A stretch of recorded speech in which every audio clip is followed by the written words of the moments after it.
तो क्या सिर्फ जो अपने स्कूल के टॉपर बच्चे होते हैं वही नवोदय का एग्जाम क्रैक कर सकते हैं? ये सवाल हर एक एवरेज बच्चे के दिमाग में उठता होगा जब वो नवोदय की तैयारी कर रहा होगा, चाहे वो 6th के लिए तैयारी कर रहा हो, 9th के लिए या फिर 11th के लिए। तो मैं लेकर आ गई हूँ इस वीडियो में इसका जवाब कि क्या एक एवरेज स्टूडेंट नवोदय क्रैक कर सकता है या नहीं। तो स्वागत है आपका स्कूल शिक्षा के इस ऑनलाइन लर्निंग प्लेटफॉर्म पे। मैं हूं आशिका सिन्हा और आज इस वीडियो में इस क्वेश्चन का आंसर आपको मिलने वाला है। सबसे पहले तो मैं आपको बता दूं कि एवरेज स्टूडेंट की डेफिनेशन क्या है, वो भी आज आप जान जाओगे कि आप एवरेज स्टूडेंट हो या आपकी परफॉर्मेंस अभी एवरेज है। दोनों में एक बहुत बड़ा डिफरेंस होता है। तो चलिए स्टार्ट करते हैं इस वीडियो को बिना किसी देरी के। चैनल पर नए हो तो जरूर से सब्सक्राइब कर लीजिएगा। तो यहाँ पे आपका सबसे पहले सवाल है कि नवोदय सिर्फ क्लास के टॉपर्स के लिए है क्या? तो अगर ऐसा होता तो नवोदय में आज के टाइम पे सिर्फ और सिर्फ सारे बच्चे जो है वो टॉपर्स बैठे होते, हर स्कूल का कोई टॉपर वहां पे गया हुआ होता, पर ऐसा नहीं। ठीक है, बहुत सारे मिथ है जो आपको यहाँ से दिमाग से निकालने होंगे। तो आपके जो एवरेज स्टूडेंट है वो बिल्कुल जो नवोदय है उसको क्रैक कर सकते हैं, बस प्रिपरेशन स्ट्रैटेजी मैटर करती है। जो टॉपर्स जो होते हैं वो भी एक एवरेज स्टूडेंट ही होता है, जस्ट उसकी स्ट्रैटेजी डिफरेंट होती है। That is the main different element. ठीक है, एक यूनिक एलिमेंट जो एक एवरेज स्टूडेंट जो एग्जाम निकाल लेता है और एक एवरेज स्टूडेंट जो वैसे ही रह जाता है, उसको दोनों को अलग बनाती है। ठीक है, तो सबसे पहले आज हम लोग उसके बारे में बात करेंगे। पहले तो ये जान लो कि मिथ क्या है कि आपको अपने स्कूल का टॉपर होने की जरूरत है। जैसे कुछ बच्चों को ये लगता है कि मैं तो पढ़ने में ठीक नहीं हूँ, ठीक नहीं मतलब एवरेज हूँ, मेरे एकदम रैंक 1 नहीं आती मेरे क्लास में, तो मैं क्या कर सकता हूँ, मैं नहीं निकाल सकता एग्जाम, जो कि बिल्कुल गलत है। ठीक है, आप ये सारी चीजें अभी जो आपकी करंट परफॉर्मेंस है उसको बिल्कुल बदल सकते हो, क्योंकि वो अभी आपके प्रिपरेशन का स्टार्ट है। आप ये सारी चीजें कॉन्सेप्ट समझ के, प्रैक्टिस लगा के, अपनी स्पीड बढ़ा के और अपनी एक्यूरेसी कि आप कितने सवाल सही कर रहे हो, वो बिल्कुल आप ये सारी चीजों को फॉलो करके अपना नवोदय का एग्जाम में बहुत अच्छा परफॉर्म कर सकते हो। यानी एवरेज होना प्रॉब्लम नहीं है। ठीक है, स्ट्रैटेजी के बिना प्रिपरेशन करना वो जो है आपकी मेन प्रॉब्लम है। ठीक है, चलिए आगे चलते हैं।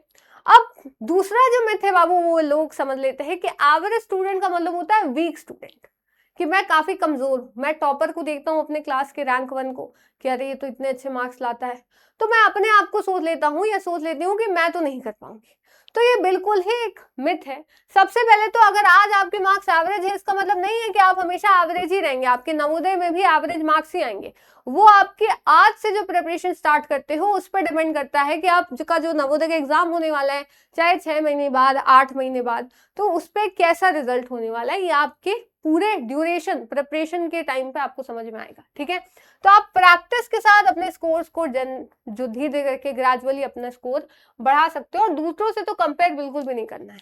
हमेशा खुद को जो है वो खुद से ही कंपेयर करना चाहिए। ठीक है, आपको टॉपर नहीं बनना, आपको अपना बेस्ट परफॉर्मेंस देना है ये पूरे साल में और प्लस एग्जाम के दिन। ठीक है, ये चीज ध्यान रखिएगा। कैसे होगा सब पे बात करेंगे।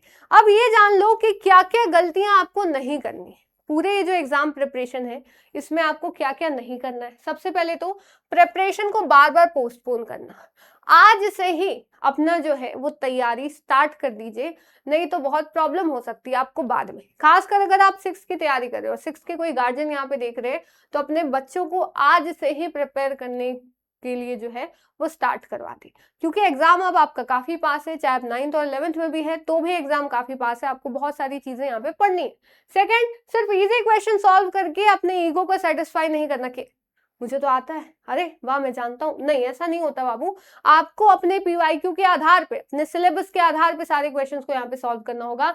नेक्स्ट, मैथमेटिक्स से डर, ये सबको होता है, इसलिए मैथमेटिक्स को अवॉइड कर देते हैं। डरना नहीं है, उसके सामने जाना है, उसको सॉल्व करना है, और जो चीज समझ में नहीं आ रही उसको जानना है। तो जो बच्चा एग्जाम क्रैक कर लेता है ना, वो इसी डर को जीत लेता है। ठीक है, फिर आते हैं मेंटल एबिलिटी की प्रैक्टिस को इग्नोर करना। ये 6th और 11th के लिए चीजें हैं, क्योंकि आपके 9th में ये नहीं पूछी जाती। तो मेंटल एबिलिटी को बाबू बिल्कुल भी इग्नोर मत करना। ठीक है, फिर आते हैं मॉक टेस्ट देना, लेकिन मिस्टेक एनालिसिस नहीं करना। बहुत लोग करते हैं मॉक टेस्ट दिया, अच्छा 60 नंबर आ रहे, ठीक है, तो भाई बाकी के 20 नंबर कहाँ गए, सॉरी 40 नंबर कहाँ गए, ये तो पता करो, ये तो देखो कहाँ गलती हो रही है, कौन से चैप्टर में गलती हुई, आपको फिर उस चैप्टर को पढ़ना है, रिवाइज करना है, ये सारी चीजें आपको ध्यान देनी होगी। नेक्स्ट आते हैं रिवीजन को लास्ट के लिए छोड़ देना, कि लास्ट के 1 महीने रिवीजन करेंगे, अभी जो है पढ़ लेते हैं। ऐसा नहीं होता, आपको हर वीक संडे को एटलीस्ट रिवाइज करना है, मंथ में 4 दिन संडे का रिवाइज हो गया, 1 दिन निकाल कर पूरा सिलेबस रिवाइज करना है, मॉक टेस्ट देना है, उससे रिवीजन करना है कि जहां गलती हुई वो चैप्टर जाके दोबारा से पढ़ना है। तो रिवीजन इस तरीके से आपको करना है। नेक्स्ट आते हैं स्टडी रूटीन कंसिस्टेंट ना रखना। क्या करते हैं लोग, बस पढ़ते हैं कि कभी मन किया बैठ के पढ़ लिए, 4 घंटे पढ़ लिए, अगले दिन आधा घंटा भी नहीं पढ़ा। तो कंसिस्टेंसी बाबू एकदम जरूरी है। एक दिन में 20 घंटे पढ़ लोगे, 15 घंटे पढ़ लोगे, नहीं निकलेगा ऐसे एग्जाम, ठीक है, अनलेस आपको क्वेश्चन पेपर पता हो, एक दिन में 15 घंटे पढ़ लिया क्वेश्चन पेपर, ऐसा नहीं हो सकता ना, आपको नहीं पता। तो आपको डेली पढ़ना होगा कि 2 घंटे तो मैं डेली इस एग्जाम के लिए प्रिपेयर करूंगा, स्कूल में भी अच्छे से पढ़ूंगा और एग्जाम के लिए अलग से प्रिपेयर करूंगा, ठीक है, ये आपको ध्यान रखना है। प्रॉब्लम मार्क्स की नहीं है, प्रॉब्लम आप किस तरीके से प्रिपेयर कर रहे हो उसकी है। तो स्कूल में आपके कितने मार्क्स आते हैं ये डिसाइड नहीं कर सकते कि आप नवोदय में कितने मार्क्स लाओगे, क्योंकि नवोदय के लिए आप अलग से पढ़ रहे हो, है ना, नवोदय में आपके कुछ अलग सेक्शंस होते हैं। तो ये आपको बाबू ध्यान में रखना है। नेक्स्ट आते हैं रियल डिफरेंस। जो लोग टॉपर बोलते हैं तो वो एवरेज स्टूडेंट ही होता है जो अच्छे से तैयारी करके नवोदय का एग्जाम क्रैक कर लेता है, ठीक है। तो क्या होता है, एवरेज स्टूडेंट क्या होता है, पढ़ाई को टालते रहता है कि कल से कर लेंगे, अगले हफ्ते से कर लेंगे, मंडे से कर लेंगे, 1 तारीख से कर लेंगे।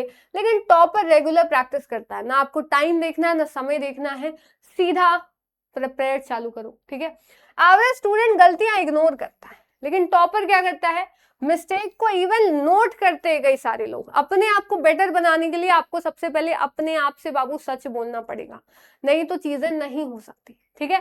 फिर आते हैं एवरेज स्टूडेंट बिना टाइमर के पढ़ता है, 100 क्वेश्चन लेके बैठ गए हो, 3 घंटे में सॉल्व कर रहे हो, बीच में एक बार खाने लंच ब्रेक भी ले लिया। ऐसा नहीं है, आपको टाइमर लगा के क्वेश्चन को सॉल्व करना है कि कितने समय में मैं सॉल्व कर ले रहा हूँ। जो लोग सॉल्व भी कर लेते हैं ना वो फिर एग्जाम में पीछे रह जाते हैं क्योंकि उनको टाइम पे सॉल्व करना नहीं आता। एवरेज स्टूडेंट सिर्फ नया पढ़ता है, ये चैप्टर पढ़ लेते हैं, ये चैप्टर पढ़ लेते हैं, वो चैप्टर पढ़ लेते हैं, लेकिन बाबू आपको रिवीजन भी तो करना है, तो रिवीजन भी जरूरी है वीकली।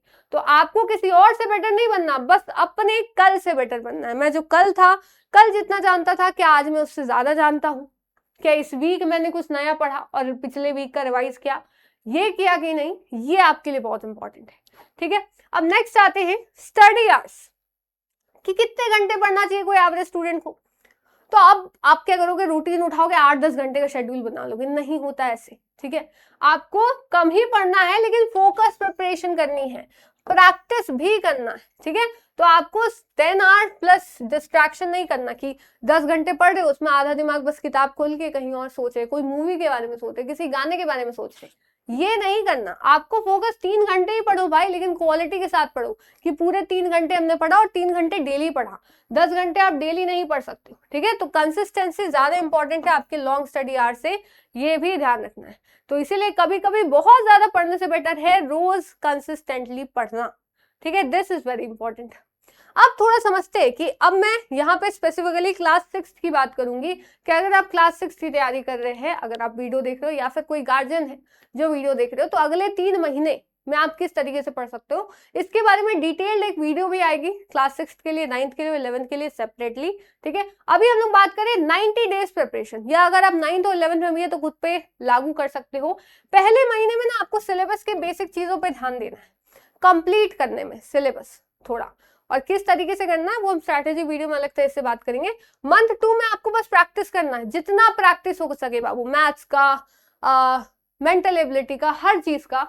और मंथ 3 में आपको रिवीजन करना है मॉक टेस्ट के साथ। मॉक टेस्ट दो, जहां गलती हो रही है उस चैप्टर को रिवाइज करो, मॉक टेस्ट दो, जहां गलती हो रही है उस चैप्टर को रिवाइज करो, ठीक है। ये चीजें आपको करनी है, और ये सेपरेटली जो है हम लोग हर एक सब्जेक्ट की यहाँ पे बात करने वाले, ठीक है, कि किस तरीके से आपको एग्जाम देना है, किस तरीके से सारी चीजें करनी है, ठीक है। ये हम लोग बात करेंगे कब, नेक्स्ट वीडियो में, वो हम लोग स्ट्रैटेजी के ऊपर जो है वो डिस्कशन कर रहे होंगे कि 90 डेज स्ट्रैटेजी आपकी क्या होनी चाहिए, ठीक है।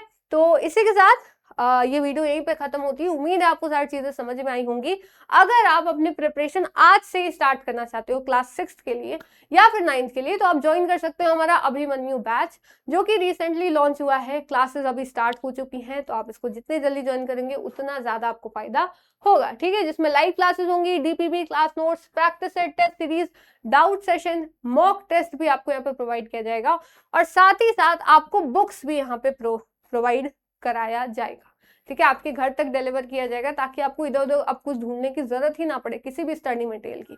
सारी चीजें आपको घर बैठे यहाँ पे मिल जाएंगी।